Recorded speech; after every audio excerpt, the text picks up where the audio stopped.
This is Ken Williams of Unfold the Soul. Welcome you to the Status Grow podcast. Let me tell you, this is going to be real talk focused on disrupting the status quo, baby. So, are you ready? Get set, and let's grow with your hosts, Paul O'Neill and Corey Radish.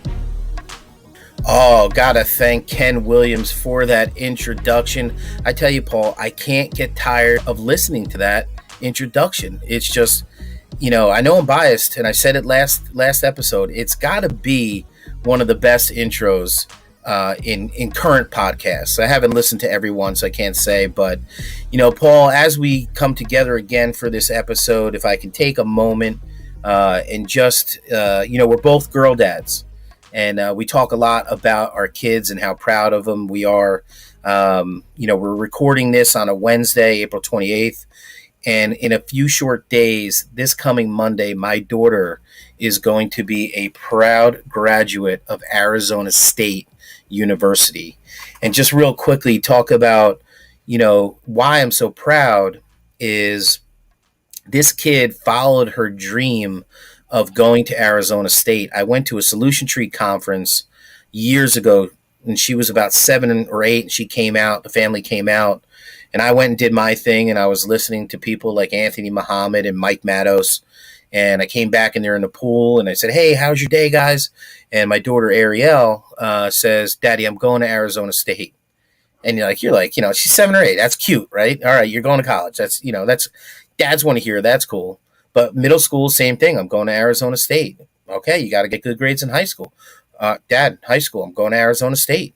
All the way to the process, and my wife went out there with her for like a day just to see the campus because she wasn't going to send her baby there without seeing.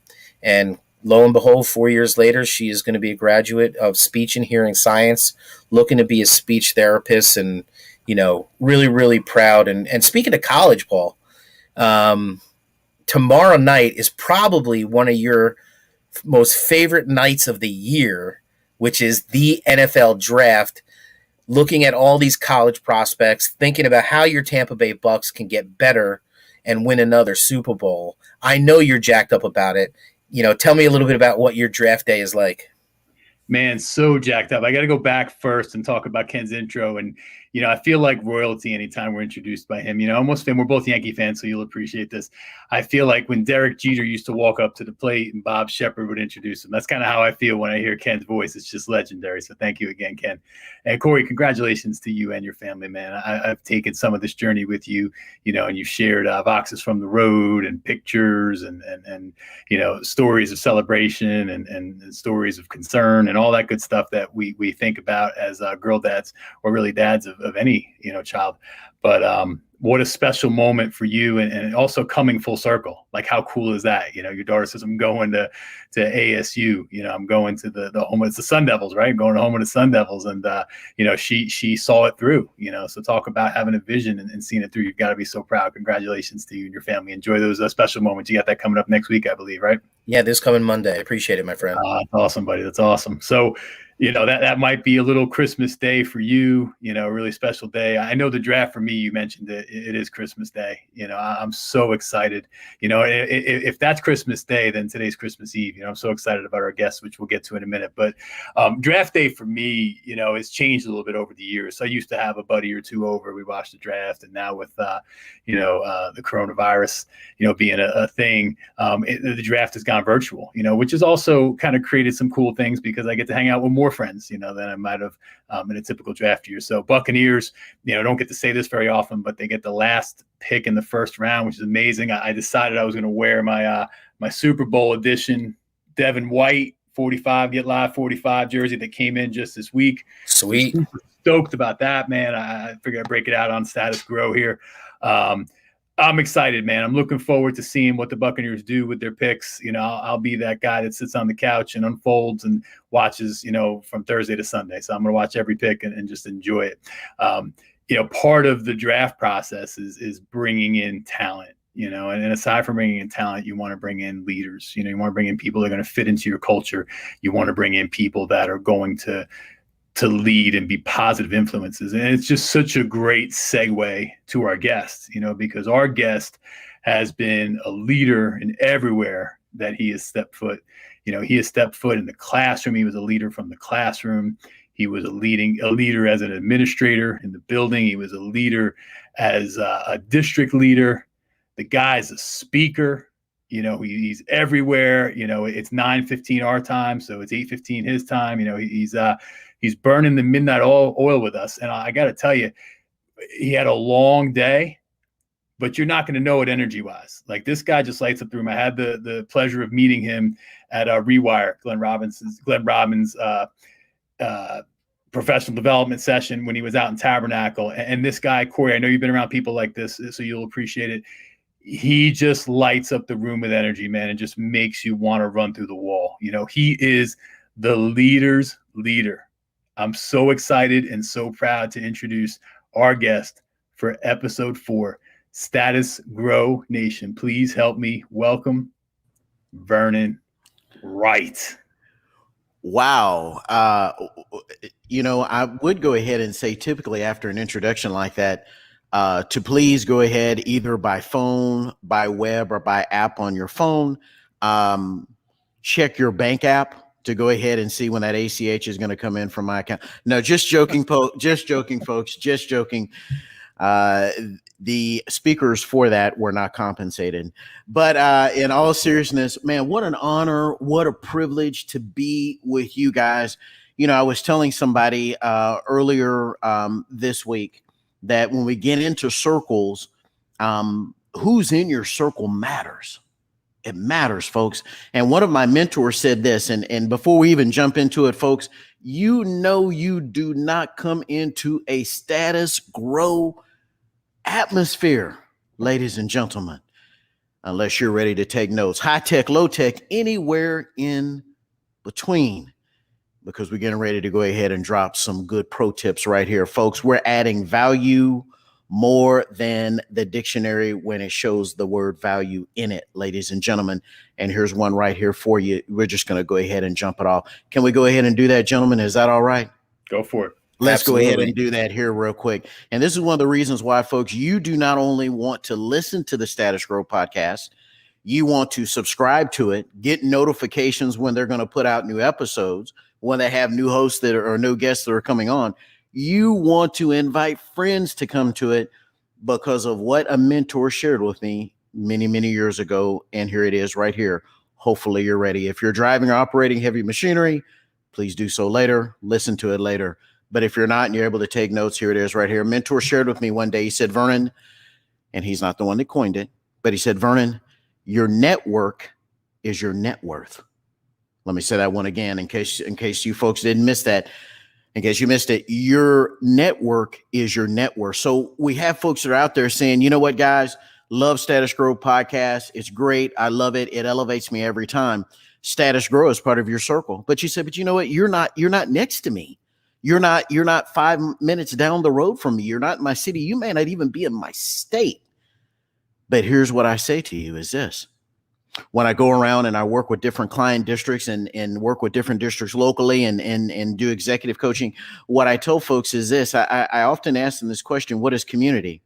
And we're in community right now. Really, Vernon? How can we be in community? And we're separated. And in some cases, I know between the Dallas-Fort Worth area, which is where I'm from, and the New Jersey area, we're looking at about 1,500 miles, if not more.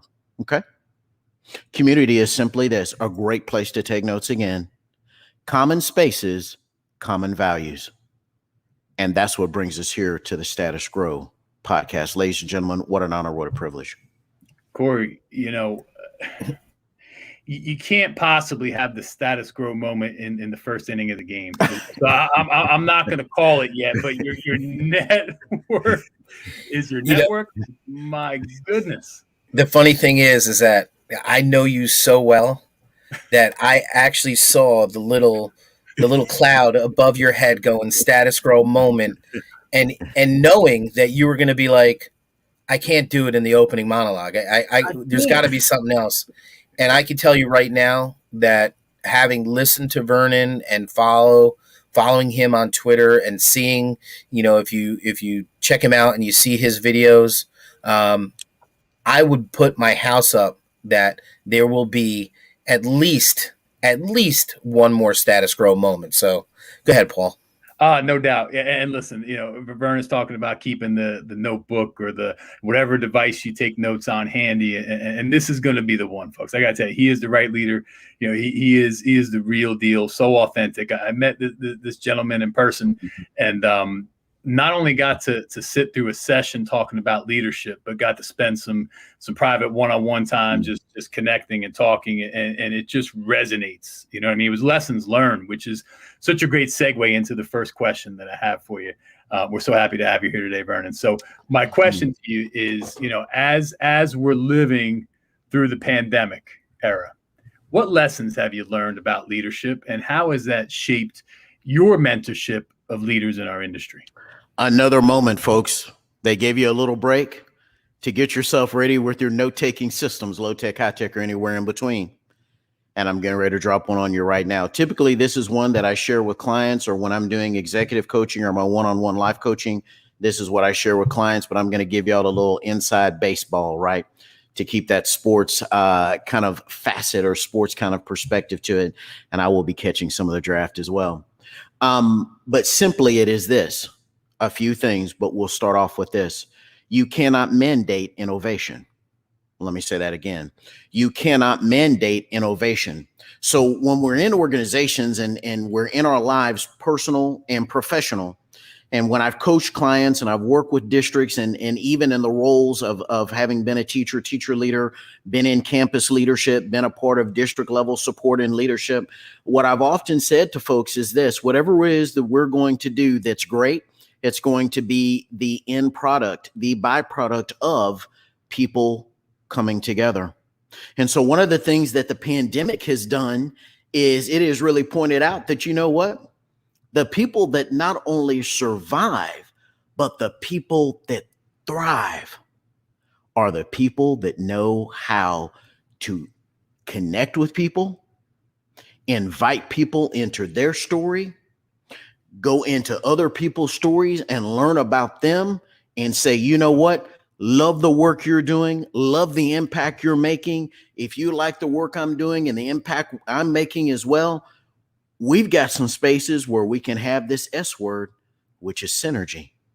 And I'm going to tell you this, pandemic or no pandemic, whatever it is, folks, every single day, virtually, because that's what we're doing right here, right? Virtually, in person, or even a hybrid of the two, people are coming together to say, you know what? There are people out there with questions, and we're going to go ahead and bring the answers. And so it's really about connecting with people, because I will say this here, one quick thing before I digress and let the real pros go ahead and speak on this, who are on this call with me, who are on this video with me. You know, I've spent many, many years on the other side of the table at job fairs, many years on the other side of the table interviewing teachers and other staff members for different vacancies over the years.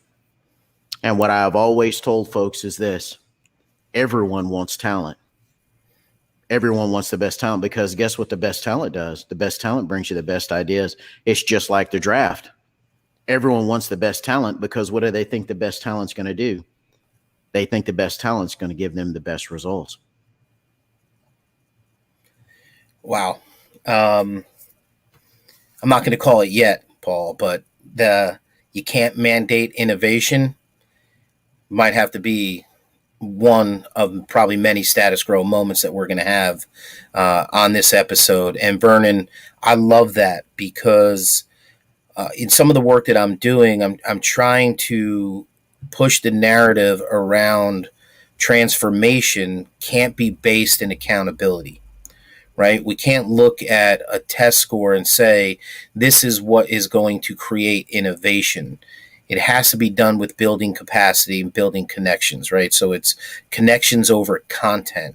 So how do you go about, working with staffs to get them to understand the importance of connections? Because a lot of times they get so focused on trying to get through the content that they forget that, they're teaching children. They're not just delivering content. Yeah. So, one of the things, and that's a great question. And let me just say this here one more time.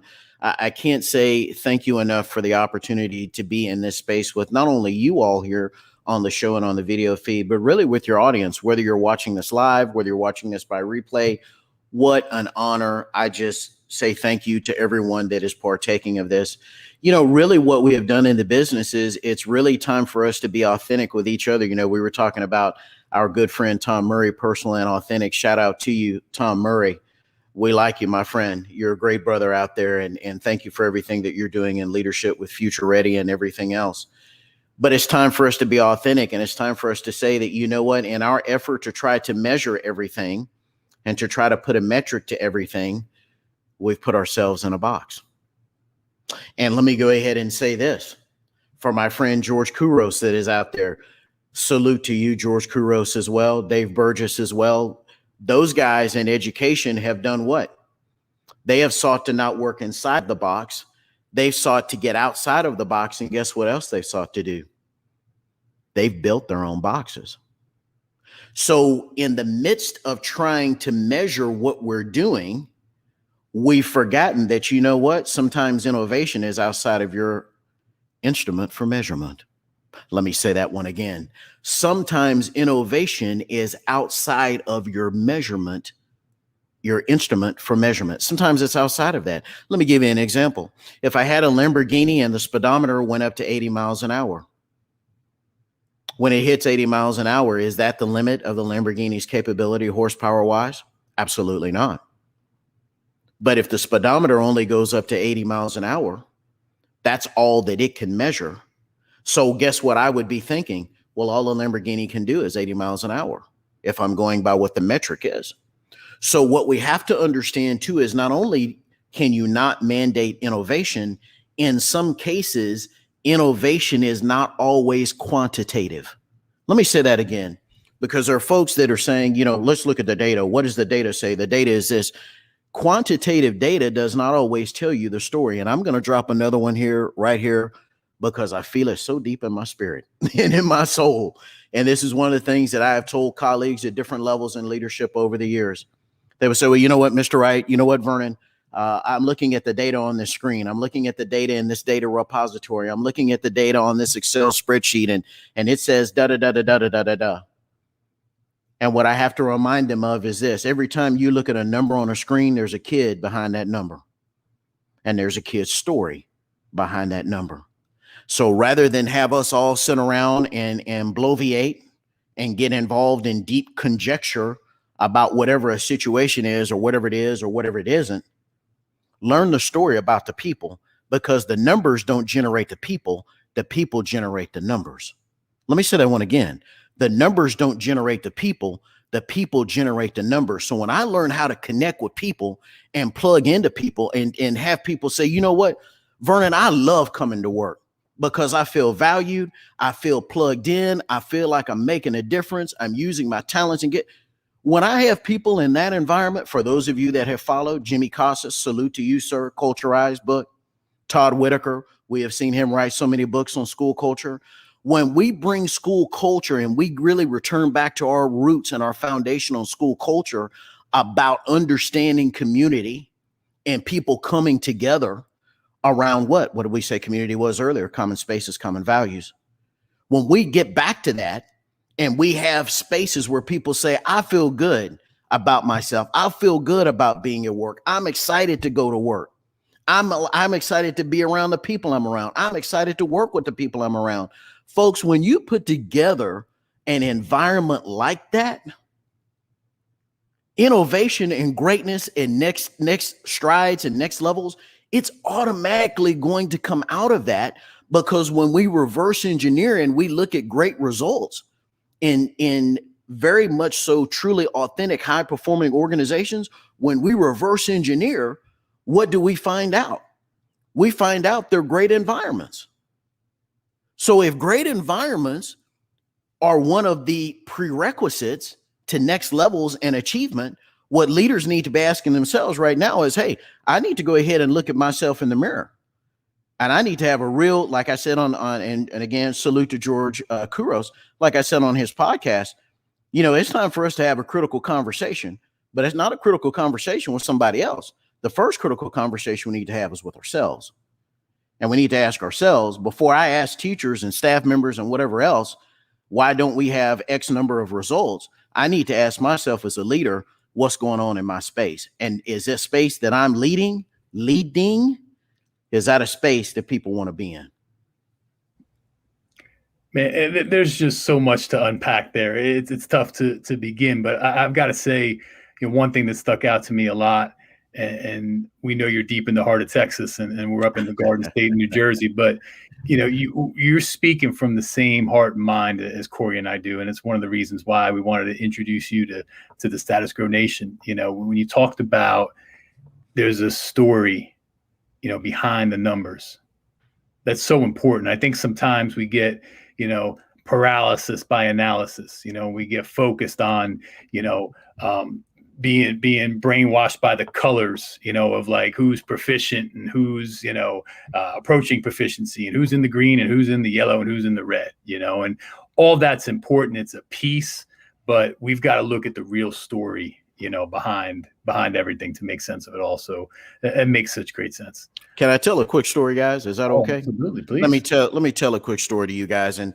I'm going to do, although I have, I look a little different than she does.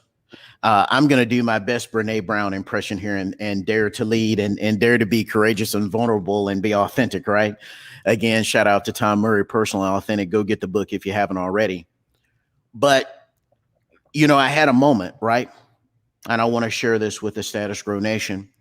Many, many moons ago, when I was in the classroom, I was working at a school where free and reduced lunch, it was 100% of the student population. Title I school, front lines. I share with people that it was a very impoverished neighborhood. Lots of drugs, lots of crime. It was the front lines on the epidemic that our nation is facing with education, and really serving those that have been historically marginalized and unrepresented and underserved. We won't even get into that. I know we were going to try to go ahead and touch on that a little bit later. But I was teaching a class one day, and back in my classroom years, and a young man was just having some trouble focusing. And me at the time, I've been in the game a little while, right? I've been in the game a minute or two, thought I had things kind of figured out, was kind of in that teacher leader kind of role at the time. And I said, well, you know what, young man, let's go out and have a conversation out in the hallway. Got another one of the staff members there to watch my class, because let me tell you something right here, folks. If you are new to the profession or you're early on in the profession, never leave your class unattended. That's not a best practice. Okay. All right. So I got another staff member to watch the class. And so as I was talking to this young man, I said, you know what, sir, here's what we're going to do, because I need for you to pay attention. Because what was my mind on? I'm going to be totally authentic, guys. My mind was on scope and sequence. What was the learning standard for the day? Were we going to get through it in the time that we were supposed to get through it?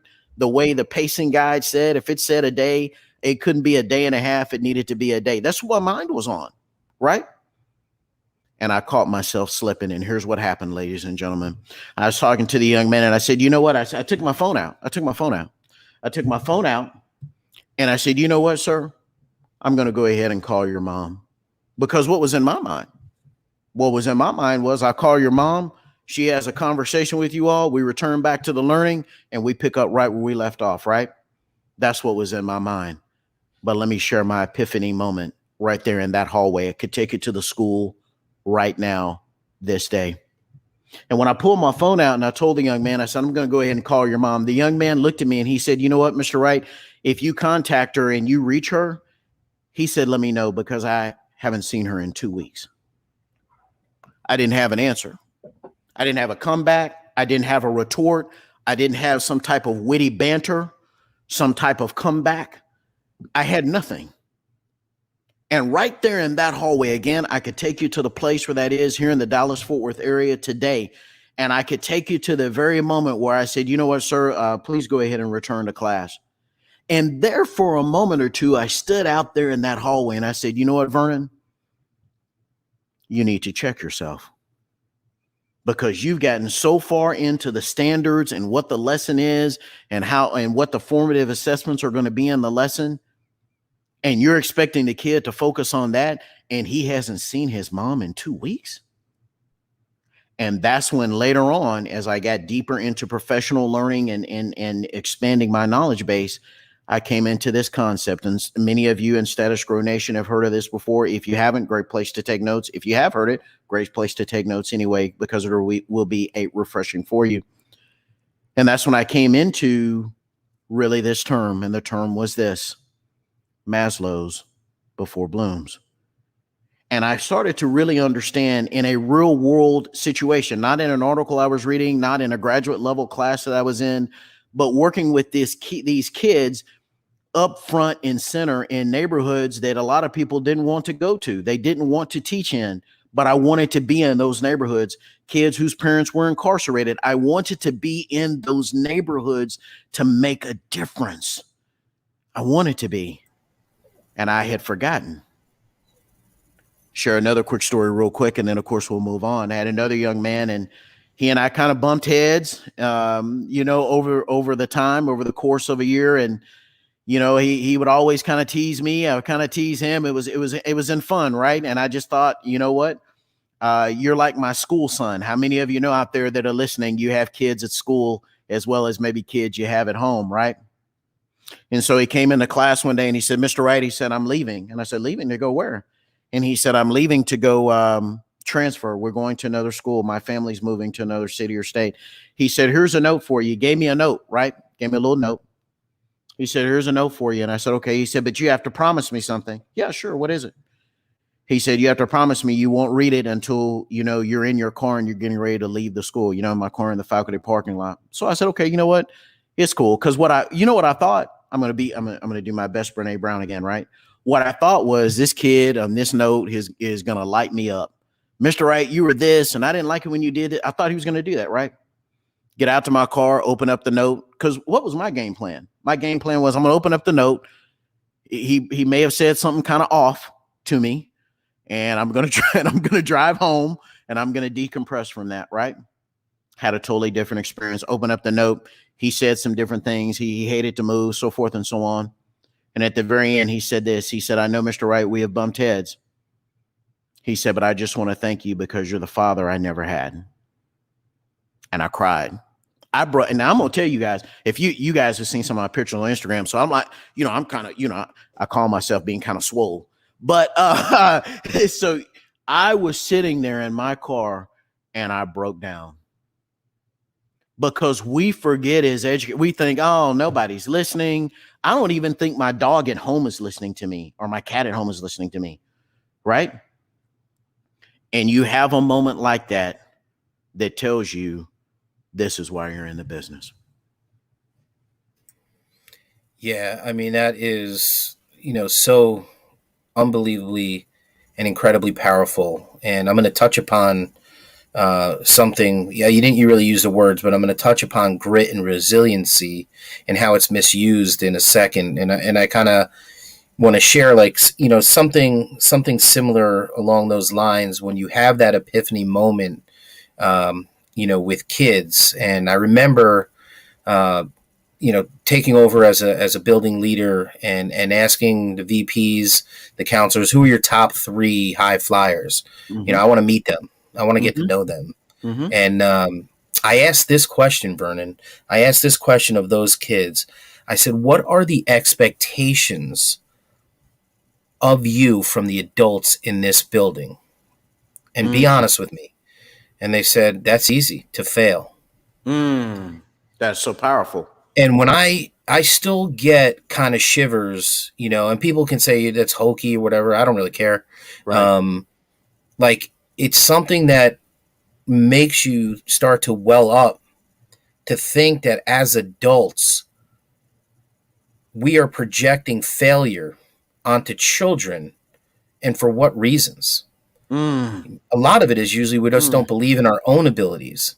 So we transfer and we make those excuses. So I've been doing some research around, grit. And listen, I think Dweck's work on grit is right on. I love it. Mm-hmm. Mm-hmm. But I think when we take the phrase grit and resiliency, and I'm hearing this a lot, that, our kids have no grit.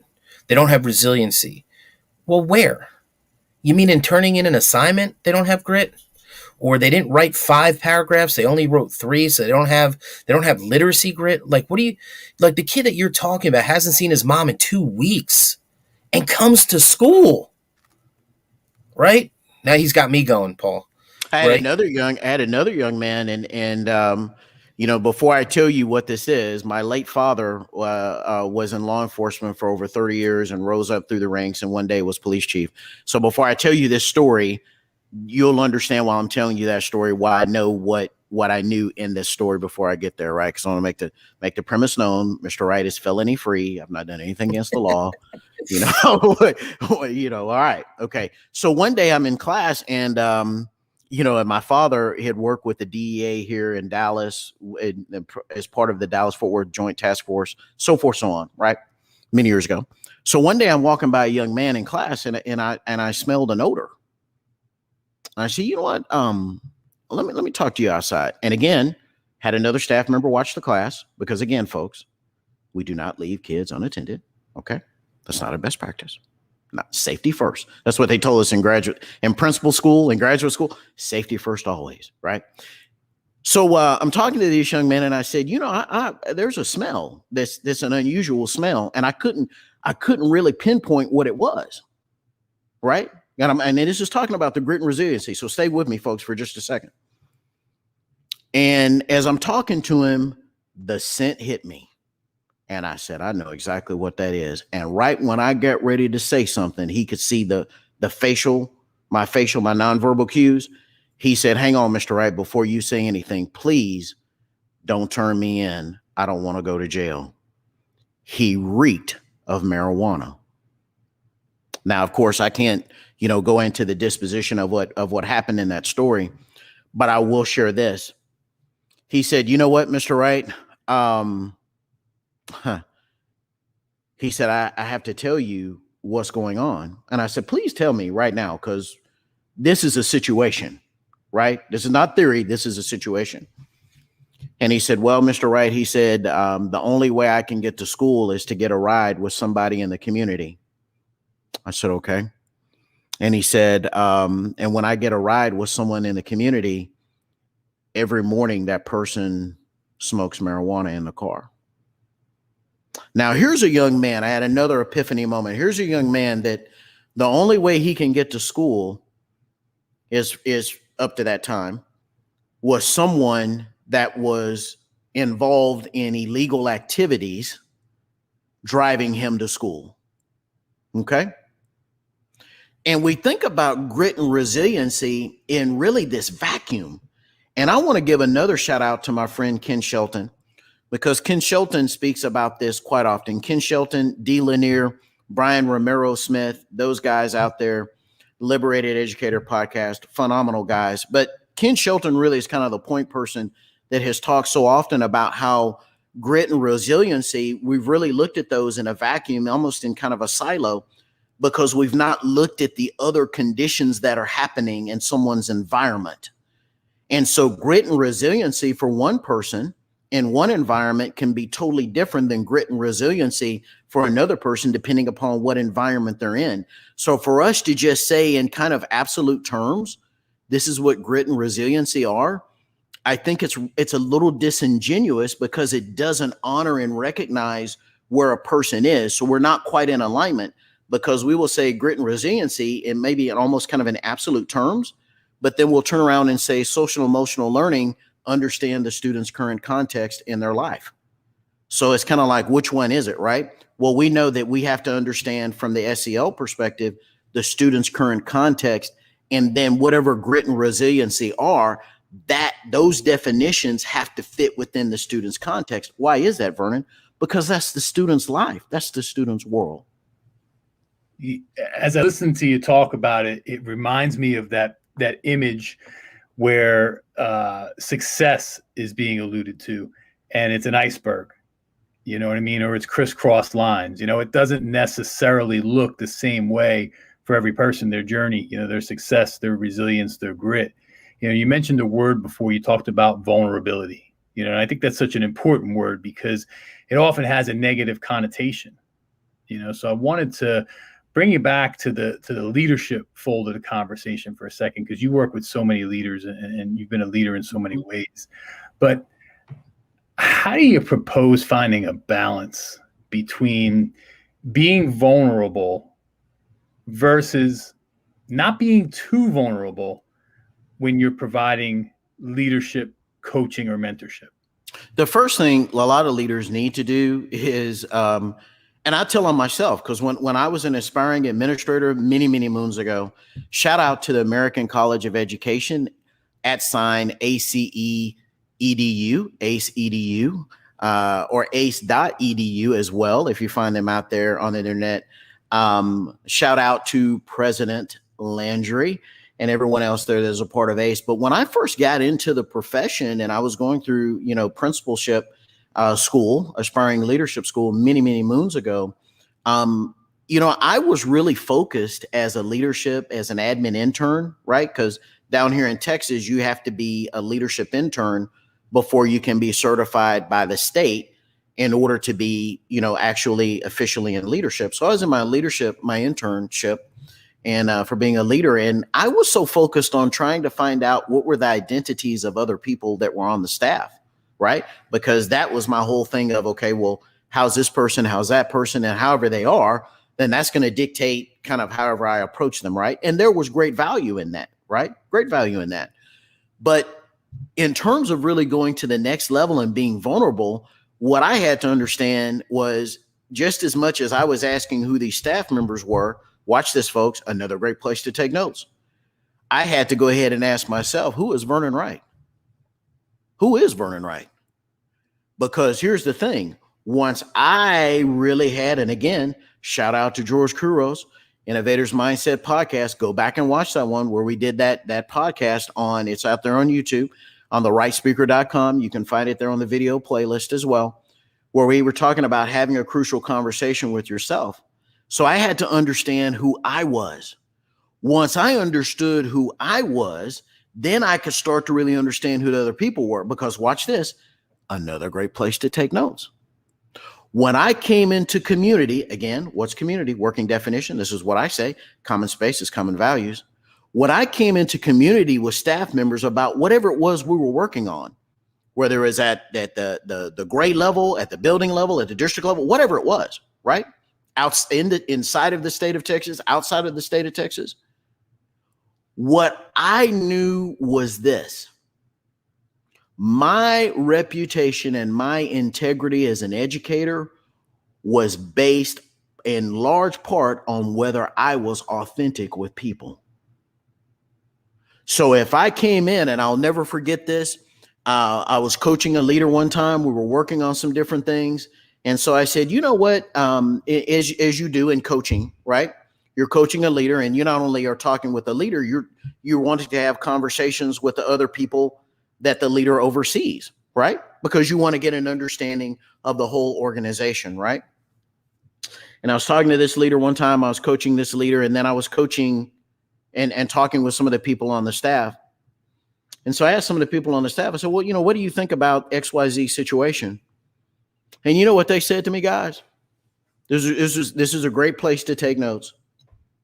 They looked at me and they said, you know what, Vernon? We already know what the situation is. We're just waiting to see what the leader's going to say it is. And so I had that moment where I was like, you know what? The leader has to be authentic about this. The leader has to be vulnerable about this. Because when I'm vulnerable, can I say this? Let me just say this real quick. Let me adjust my seating here real quick, folks. Another great place to take notes. When I'm being vulnerable, I'm speaking from my soul. When I'm being vulnerable, I'm speaking from my soul. That's why, folks, being vulnerable is a place of strength and not a place of weakness.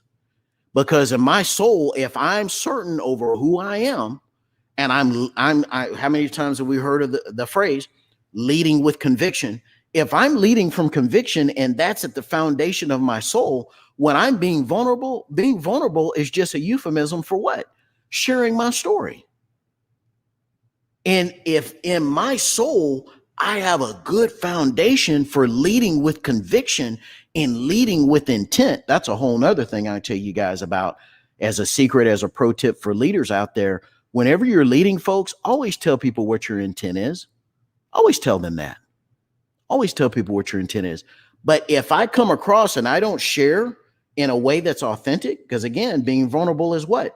Speaking from my soul. And if I really know who my soul is and what my soul is and what's in my soul, that's a place of great strength. Why? Because when I speak from my soul and I'm vulnerable in doing that, I'm telling my story. And my story is my strength.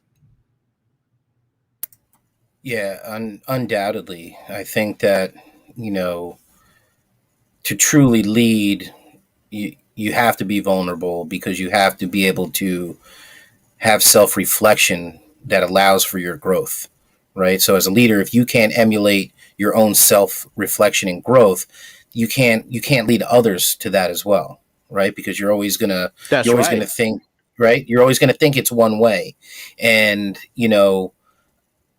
being vulnerable in front of people, it really, this leads to part of the conversation that Paul and I were excited to talk to you about, is really hard. I've shared in front of big spaces, me addressing my own white privilege and how that has contributed to a system that has marginalized kids, as you were talking about before. But I had to come and recognize that about myself before I can blame anybody else for their data being poor or this kid giving them trouble, right? I had to look and see, what was I complicit in? But here's the thing, Vernon.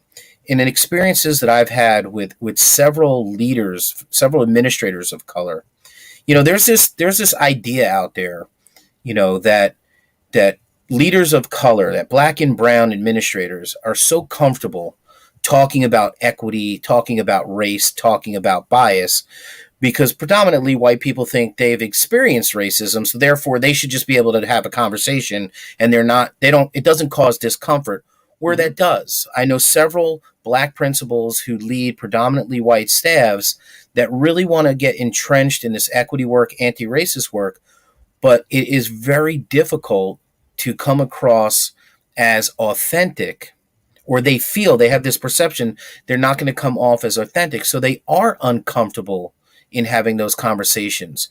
So how, in your experience, what advice would you give to young, current, leaders of color, and young aspiring, because we need more leaders of color in the industry? What would you say to them, and how to take that authentic self and, really have those critical conversations around equity, racism, bias, and such?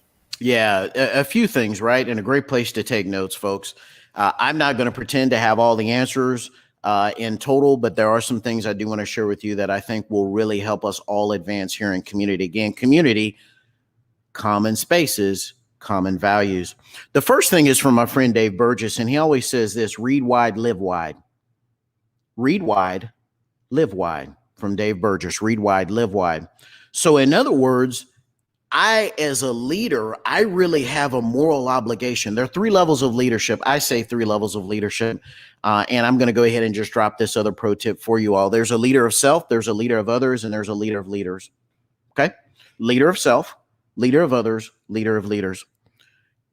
In any of those different levels of being a quote unquote leader, before I can be an effective leader, I have to know the context of what's happening. And before I can, if I don't have the context of what's happening, I can't have another C, which is clarity. Let me say that again, folks. If I don't have the context of what's happening, I can't get to clarity. I can't have clarity on the situation. So you have people wanting to go to step number 2 before they get to step number 1. And so step number 2 is gaining the clarity. But again, before I can gain clarity, I must first understand what? I must first understand the context. Once I understand the context, here is the great place that it takes us to. And I've been in a lot of different spaces where people have discussed race and they've discussed different things. And I will tell you that some of the best conversations I've had around race have been around people that are not of the same ethnicity as I am. And you might say, well, man, Vernon, wow, how can that be, Vernon? How can that be? when you're having a conversation with someone that's not the same race as you, that should be a tumultuous conversation. That has the potential to be, because this other person hasn't lived the experiences that you have. When I say live the experiences that I have, that maybe this other person hasn't lived the experience where you walk into an elevator and the people in an elevator move over to the corner. You walk past a car and you hear their door locks lock. You walk into a department, and these are things that I've experienced. You walk into a department store and someone asks you, may I help you? May we help you? Is there something you're looking for? And you really know that they're really not interested in helping you. Let me say it that way. Okay. So the first thing is, I need to know whomever I'm in community with around the topic of bias, equity, anything of that nature. I need to know that they're coming from an authentic place. So in other words, you don't have to have lived all of the experiences that I've lived, but I need to know that you're coming from an authentic place of what? Wanting to understand the context. Because again, folks, I'm going to say this right now, in a lot of districts and a lot of people have been working on this since the summer of 2020. After George Floyd was killed back in May of 2020, a lot of districts and a lot of people went through book studies. They went through a lot of different things, and they were trying to gain clarity. But one of the things that I always ask folks is this: do you understand the context? But see, we can't get to the context because context is really a euphemism for what, folks? Context is a euphemism for, hey, Paul, share your stories with me. Hey, Corey, when you share your stories with me, can I share my stories with you all? Because see, rather than, let me go ahead and drop another one real quick. Many moons ago, I was in a leadership conference, and about 100 leaders from across the Dallas-Fort Worth region. And the gentleman who was doing the conference was a consultant or retired assistant superintendent. And he asked us this question. He said, how many folks in here supervise teachers or staff members at some level? All of us raised our hands. He said, exactly, that's what I thought. And then he asked this question. He said, how many of you have been talking at people rather than talking with people? And when we get into this space of issues and topics that are a little that have the potential for people to feel a certain way about them, a lot of times, and what I've witnessed, I feel like people are talking at each other rather than talking with each other. Because I'm going to tell you this, folks, you can know all of the data, you can know all of the statistics, you can have read all of the research, but until we teach leaders and other people in the spaces that are facilitating these dialogues how to say, you know what, Corey, you know what, Paul, I want to have a conversation with you. I want to learn your story. And as we're sharing and you're sharing your story with me, I want to share my story with you. And it's just sharing the story, folks. It's not, my way is right, your way is wrong. We don't start with that. We start with the lens of saying, let me share my story, because we have to understand. I'm going to go back to what Dave Burgess said, read wide, live wide. If I don't have the context, folks, how can I gain clarity? So what I have often recommended in being solution oriented, right, is I have recommended for different entities and even entities that are not even in education to really train leaders in an explicit way on, hey, here's how to invite someone into your story. Here's how to invite someone to tell you their story. Here's how we can go ahead and talk about what things are the same and what things are different. And let me make a quick connection to instruction. Dr. Robert Marzano, 9 high yield instructional strategies. And what's one of those 9 strategies? Compare and contrast. So when we're in this space, why is it that we're not talking about and living out comparing and contrasting? But when we're in an academic sense, oh yeah, let's compare and contrast. No, we just don't compare and contrast in a vacuum. We compare and contrast as we share stories with each other. Corey, as I'm listening to our guest here, Vernon, I'm thinking the status quo moment just crept in here in the bottom of the 8th inning. He talked before about our story is our strength. And then he talked about how can I have clarity if I don't have context? And think about it. We're in a society right now. We're in a pattern right now where so many times people rush to judgment.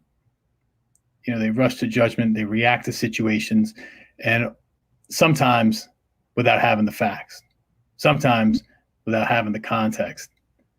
I put out a tweet today for my Wednesday Wondering, and I said, what would our world be like if we stopped labeling others? And it makes me think of what Vernon says. If we have more context, would that help us avoid labeling others? Keep labels on the soup cans only, because that's what they belong on the soup can, right, Vern? The context, right? Because the context, folks. But here's what happens, and I'm just going to be really authentic with folks. Folks are trying to do things through systems that can only be done through understanding humanity. Let me say that again. Folks are trying to do things through systems at a campus level, at a district level, at a regional level, at a state level. They're trying to do things through systems. Systems are processes, right? I tell folks this, a great place to take notes, folks, especially if you're an aspiring leader at any level. I tell folks this, there are 2 P's. Processes and people. Let me say that one more time. Processes and people.